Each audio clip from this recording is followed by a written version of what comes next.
Hello, this is Chapter 8 of the Spokane story. Chapter 8, The Old Man Takes to the Road, 6 p.m. The old Odyssey RV skidded on the wet pavement, slick with leaves, fishtailing onto Trent Avenue towards Spokane Falls Boulevard. A placid fellow in full cyclist regalia and a blue rain poncho had to swerve to avoid getting hit and came extremely close to flipping over the handlebars. The old man had no love for those on the road on bicycles. To him, they simply looked like brightly colored moving targets, dumb peacocks covered in paste-on reflectors. The LED light on the cyclist's expensive lightweight helmet left a floater to the far right of the old man's field of vision. It quickly faded, then grew again in intensity, and with that was finally left behind in the darkness. All the old man had was a tray full of meth, his pills, and his own disjointed thoughts. He forgot all about Hitler, who by now was rifling through a trash pile somewhere by the Social Security Office of Adjudication and Review, a place not unfamiliar to the old man or his good-for-nothing, his words, not mine, son at all. They think they own the fucking road. Why'd anyone want to pay that much money to dress up like such an asshole? Doesn't make sense to me, not a bit. He took a breath. My gun! They took my fucking gun right from me, the sons of bitches! Oh, I'll be back for them one of these days. How the fuck is Petey gonna find me? I told that boy to get a phone, a free one from the government, but no! His voice slipped into a falsetto, mummer impersonation of Pete. But I can't fill out the paperwork. Then he dropped his voice back down. Can't fill out the paperwork, he says. Fucking dumb that kid is. How's he expect to get on disability then? Huh? It's nothing but paperwork. Took me 3 goddamn years, but I got it. Why the fuck can't he? He better get his shit together. I tell you what, he ain't getting any younger, that's for sure. The RV slowed down to a stop at a two-lane, 4-way intersection. The brakes made a horrific grinding scream as they hesitantly did their work. The old man winced and clutched the steering wheel tightly until there were deep impressions left in the worn and deteriorating black leather. A silver Nissan Xterra full of laughing college-age girls rolled up beside the old man. Look what we got here, he said. Which ideally should have been, look at what we have here, but that wasn't about to happen. Their laughter stopped abruptly once their eyes, gilded with fake lashes and glitter matching their fingernails, met with his. After that, they tried their best not to look at him while they waited for the light to turn. And oh, did the seconds just crawl by then. The fiend's abject stare burned into them, until it became so unbearable that the comely young woman in the driver's seat did tremble. To her, the old man looked all too much like an undead Charles Manson. There are plenty of characters resembling such a description that lie at the fringes on the streets of Spokane, the difference being that this one, the old man, stood out from all the rest in his uniquely grotesque nefariousness. I should follow him, said the old man, but the fear of hell in him. That was when Skip called again, thank God. The old man wrinkled his nose when he saw the caller ID come up, but then he figured that Skip wouldn't call so quickly after just having met with him without good reason. So the old man answered it. His attention diverted from the road as the light turned green. His right foot made no move towards the sticky gas pedal. The fuck is it, Skip? Hate to tell you this, buddy, but the cops showed up here and they looked asking questions about you. The static sound emanating from the phone metamorphosized into a number of different voices, as if Skip was switching places with someone between words and phrases. The old man wrapped his fingers against the steering wheel, whilst his face went cold, though it still radiated a substantial amount of heat from hyperthermia. He froze in that moment. His phone, shiny with face grease, was held distantly away from his ear. It left further and further away until it seemed to him to disappear into the galaxies, into the vacant vast expanse that lay between the stars at the outer rim of our universe. And although this experience was extremely hallucinogenic, it was a blitzkrieg transubstantiation of nothing into nothing. His mind retained only minuscule fragments of what he actually perceived in those few seconds before some goodly citizen pulled up behind the RV and laid on the horn, which was still to little effect. The cacophonous din brought the old man to his senses. His head was tilted way back into the headrest. It jerked back in a normal position. The guy behind the Odyssey started screaming some gibberish the old man could not understand. He was having enough trouble with this goddamn phone. "Skip?" asked the old man, who was almost a little fearful. Almost. "You there?" Yeah, I'm there. Are you there? Might be a little bit lost in translation. Hold on, I'm still driving here. Brain took a shit on me for a second there. The old man, realizing he was obstructing traffic, began to move the Odyssey again. It gained speed with the alacrity of a garden snail under sedation. A fluid stream of curses echoed from behind the old man and was henceforth lost in the night. It was nothing that was going to really get under the old man's skin, no. And when the angry motorist, a too thin and bony graying man in his mid-40s, driving his hot red midlife crisis mobile that with especially douchey love and life vanity plates, went to pass the Odyssey on the left.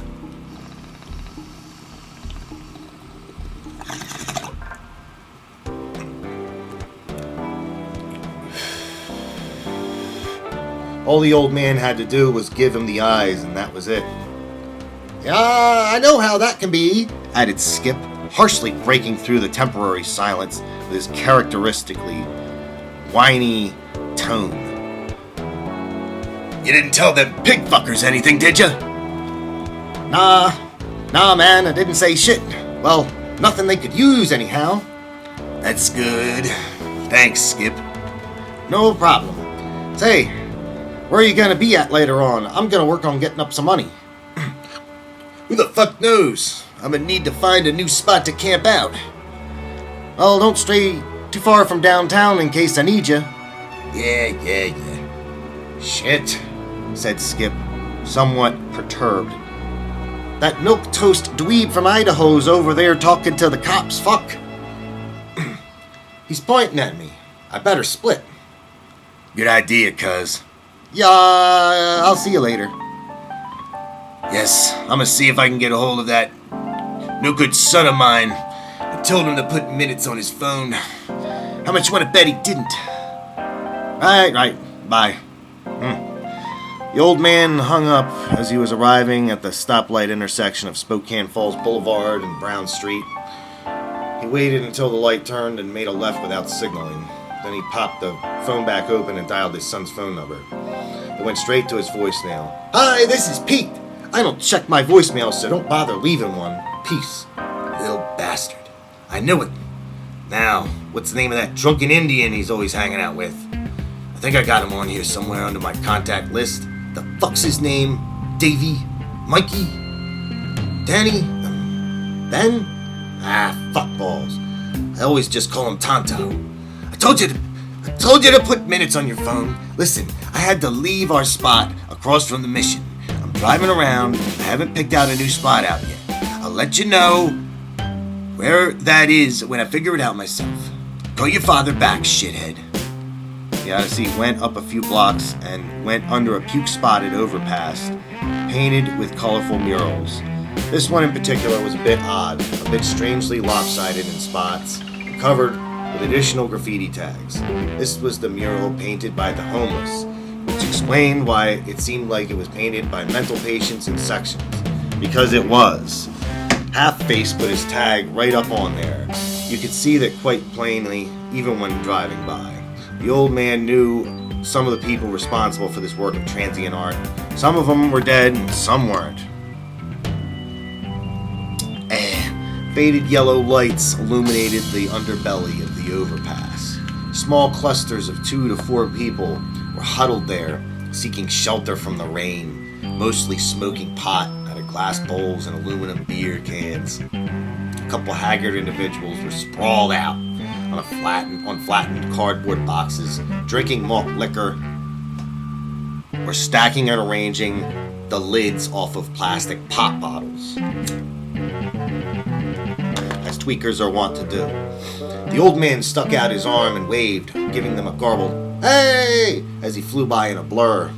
One such individual got up and tried to flag the old man down to no avail. They could wait until the shit was weighed, bagged up, and ready, which, by the way, was yet another one of Pete's jobs. "Pete," thought the old man, "where the hell are you, boy?" There was a debate going on in the old man's mind. Would he close up shop for the night and find somewhere somewhat secluded to park the Odyssey? Would he comb the streets, burning up precious petroleum distillate in what would most likely amount to a futile search for Petey? Did someone maybe see him over at the HOC? Then again, that would have been a whole nother ball of wax in itself, as the old man had been banned from life from that particular shelter for repeated offenses ranging from drunken disorderly conduct to selling meth to junkies in the day room for cash, as well as food stamp purchases and personal effects. You had to be a real piece of shit to get banned from the HOC. If worse came to worse, you'd have Skip shoot over there tomorrow. The old man was not entirely sure as to why he felt so unsettled, but he couldn't shake the strangely nagging feeling that if Pete wasn't in trouble now, he would be soon.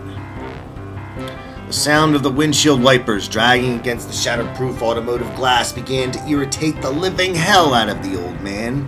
It was akin to nails on a chalkboard or a record continually skipping over and over, the speakers caught up on the same melodic phrase.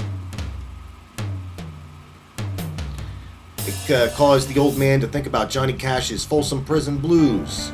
His own brain provided the turntable and needle, which got stuck at "and time keeps dragging on." Except the brain only processed "and time keeps" over and over and over again until the old man smacked himself square in the head with his palm. I suppose this is as good a time as any to give you a little history lesson on the life and times of the old man, born Amos Yancey Scarborough III in December of 1957 to Patricia Ann Scarborough and Amos Yancey Scarborough Jr. in Tacoma, Washington. The oldest of 3 brothers, the old man, as he later came to be known due to his tendency towards chastising his elders, had a relatively normal childhood. His father was a postal worker. His mother worked as a seamstress. Both parents were God-fearing individuals, never smoked, drank, and always attended church on Sundays. The old man's descent into crime and criminality began innocently enough, stealing gum and small toys at the local mom-and-pop pharmacy, which is now a parking lot. He was caught several times and was reprimanded harshly for his deviant actions. So ended his brief affair with theft, that is, until he began drinking at the age of 12 and sampled some of his friend's mother's Dexedrine capsules, aka Black Beauties. This marked the beginning of a prolonged downward spiral, lasting several decades. His love affair with amphetamines was not altogether surprising, and in the 70s, pharmaceutical speed was quite easy to obtain. It wasn't until the early 1980s that he went in on his first cook during a particularly dry summer. Yes, despite the fact that he neither owned a motorcycle nor did he have a valid driver's license, he spent an inordinate amount of time drinking at biker bars with members of local gangs whose names shall remain unsaid. Let's just say that they were not in any way the types of folks your wife would allow you to invite to your wedding reception, or wedding for that matter. Old Amos got chummy with more than a couple of these individuals, which led to a renewed interest in speed, and as it so happens, the identity of an underground chemist, a man who called himself Joker. Ironically, he was not funny, nor did he engage in behavior that could possibly be construed as such. did, though, get along quite well with the old man, quite possibly because they were both miserable and devious sons of bitches. It was during this period that the old man fell victim to amphetamine psychosis and landed himself in the mental hospital for the first time. While the old man was still in the booby hatch, Joker got raided by the cops and was arrested for methamphetamine production and distribution. He got 15 to 20 in Walla Walla, from which he never emerged after brutally beating his cellmate to death against a stainless steel toilet for the fatal error of stealing his tang. 15 to 20 turned into life without parole. The old man got out and got Pete's mom, Alicia, pregnant at a drunken bonfire in a shit-kicker's backyard. Then, when Pete was born, Alicia got the postpartum depression, and they both went back into the dope. Hard. It didn't matter what kind of dope. Do, any dope will do, the old man used to sing. Then, to make matters worse, the huge influx of dope kicked in the old man's bipolar disorder, and he got manic, which of course contrasted against Alicia's depression, and henceforth led to trouble in the worst way. They fought like cats and dogs constantly. This was when the old man first applied for disability, and that was a whole nother basket of potatoes best left for the worms. Is that a saying? Probably not. The point is, it took 3 years for the old man to start cashing in on that sweet government paper, and he didn't have a decent job the whole time, which actually, in the end, did help testify to his validity as a permanently disabled man. The real point is, during that period, the old man was a nightmare to live with. For a while, he was selling weed and coke out of Alicia's mother and father's house in Pullman, living in the attic with Alicia and the baby, everyone pissing in a mop bucket, chain-smoking cigarettes and joints until the cows came home. There was always such a thick haze in that attic for some reason. I wonder why. The old man drove the old piece of shit Odyssey camper up and down 1st, 2nd, and 3rd Avenues. all one-way streets, in an attempt to clear some of the cobwebs from his skull. Maybe find someone he knew who had a few ducats to throw down on some drugs. Roxy's, shake and bake. Roxy's, shake and bake. Anyone need a lift? Up, down, or all around? The old man's got what you need, baby. No one I know out here but a bunch of broke-ass motherfuckers, said the old man with a cursory glance as he slowed down by the old skate park near the hospital and the farmer's market, closed until May comes around again, sad to say.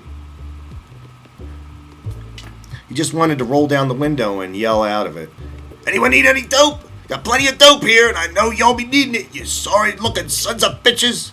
That would have been a bit much, though. One has to keep somewhat of a low profile, especially these days. I knew I shouldn't have given Pete my only goddamn bit of liquid cash, little fucker. I could really use another pack of Marbs. While he was stopped for a red light at the intersection of 4th and Division, though, the old man finally ran into some luck when one of the local street rats recognized the Odyssey.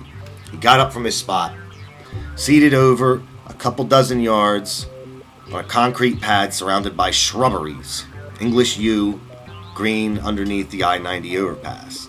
Old No-Doze heaved up a partially filled 12-pack, half-rack of hams with some cans of Rainier and Kokanee mixed in for good measure under his left arm and ran with a bit of a limp up to the driver window of the camper. He knocked on it with his free hand. Well, as free as it was going to get, because he still had a beer in it. "Sup, old man?" said No-Doze, exhaling white frosty mist against the grimy window, concealing his facial features somewhat. "Hey, you crazy Irish fucker," said the old man. "You got a couple of dollars? Hop on." No-Doze swung around the front and climbed in as the light turned and the line of motorists behind the camper laid on their horns with impudent impatience. The old man leaned out of the driver's side window and scowled at those behind him with his grimly etched concrete jungle visage. "Fuck off, you assholes! I'll kill yous all! Just you fucking wait! Yeah, you! You in the hybrid! Yeah! You! I'm looking at you especially!" "Ah!" said No-Doze. Said No-Doze as he took a messy sip of beer. It foamed up and went down the front of his American flag wife beater. "The old Scarborough Odyssey. Spokane's magic bus, if there ever was one. I guess that makes you Neil Cassidy or, Ken Kesey. No, wait, I'll be Neil. Well, you know what they used to say. You're either on the bus or you're off it. Well, ain't that the truth? Friday night, though, no-dos. Thought you'd be at the bar in your cups. The fucking dickless wonder over at Andy's just flagged my ass. Who was it? Walter? Nah, it was Tristan. Oh, no wonder. That guy's a smarmy cunt. Yeah, no shit. Last time I throw him a tip, trying to be a nice guy and all. You do get pretty goddamn loud. Sometimes on that tequila and pickle juice, that pickleback or frog's ass, whatever the fuck you call it. Frog's ass? Yeesh. You fucking kids these days are nuts. Tastes good. You should try it, old man. No, thank you. I'll stick with, stuff that normal folks drink. Yeah, well, you want hams? I got kokanee. I got Rainier. Sure, I'm driving, all fucked up already. Why not? Give me a Rainier. Kokanee ain't nothing but Canadian piss water. Nodo set the half rack of hams down and tossed the old man a can. The old man cracked her open and destroyed that beer with apocalyptic tenacity before he crunched it and threw it out the window. Nodos laughed heartily and cleared some papers and receipts off of the passenger seat before he sat down with the half rack between his knees. You know, said the old man with an acrid belch, you were the one of the few folks round here locked an open tab on my shit. Yeah, well, I needs to keep on the good sides of my wheelers and dealers. I ain't like these nickel and dime sons of bitches. If I needs to pay it, I'ma pay for it up front. Know what I'm saying? That's what I'm talking about. Why can't more of my customers be like you? That's because I'm a 1 in a million, Pops. The old man did not like it when old No-Doze would call him Pops, but for the moment he ignored this transgression and kept his mind on the road, on business at hand. You don't happen to have any of them perks for sale, do you? The old man grinned toothlessly, with one bloodshot eye open, dilated, wired, and the other half open, unfocused, pupil tightly constricted. Why, yes, I do. Just got 'em filled the other day. Damn near failed my UA over at Pain Management. Cutting it too close, were you? Fucking ain't right. Fucking ain't right, old man, he said he did. Mimic No-Doze in his trademark fake Irish accent. Yes, he was ginger, he was Irish, but in actuality, he was more Canuck than anything else. It was funny, though. It's not like I was gonna turn up hot for anything. Oh, no? Nah, I almost failed because I didn't have enough of my medication in my system. Really? Yeah, they let me slide. Fuck. Which is good, because they're always busting my balls as it is. Yeah. Any excuse is good as any with them fuckers, No-Doze said as he turned his head and conspicuously looked around the back of the dilapidated camper. Say, where's old Pete at? I haven't seen him around for a few days. Who the fuck knows? Snapped the old man, eyes fixed on the road in front of him. Failed to notice as No-Doze got up and went to use the restroom facilities. As they reached the stoplight at Division and Sprague, the old man came to the gradual realization that his guest was not present. Hope you're not trying to use that bathroom, son. What? Came the voice from behind the curtain. I said you better not be shitting in my shitter. Whoops, said No-Doze. Little too late for that. Son of a dick, yelled the old man as he abruptly rose from the driver's seat, abandoning his post as pilot of the SS Who Gives a Damn. Get out of there! He grabbed No-Doze by the scruff of his neck and dragged him out, with his goofy 90s style pants still partially down, unwiped ass hanging out.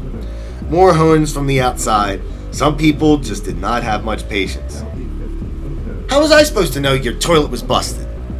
The fact it was almost overflowing should have clued you in. God damn it, Pete. God damn it, Pete!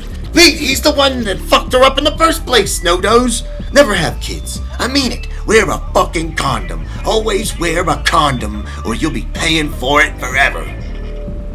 The old man growled and returned to his post as driver, immediately flipping off all the other motors in his periphery. Let's get the fuck out of downtown, said the old man. How much you looking to spend? I'm feeling a bit chipper. I could do you 230s for 45. That sounds good to me. No-Dose said.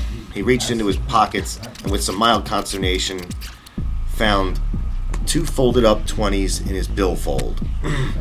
I'll just stick these in here, he said, popping open the glove compartment. At that moment, he was faced with an avalanche of papers and maps so ancient and yellowing that they could have led to pirate treasure.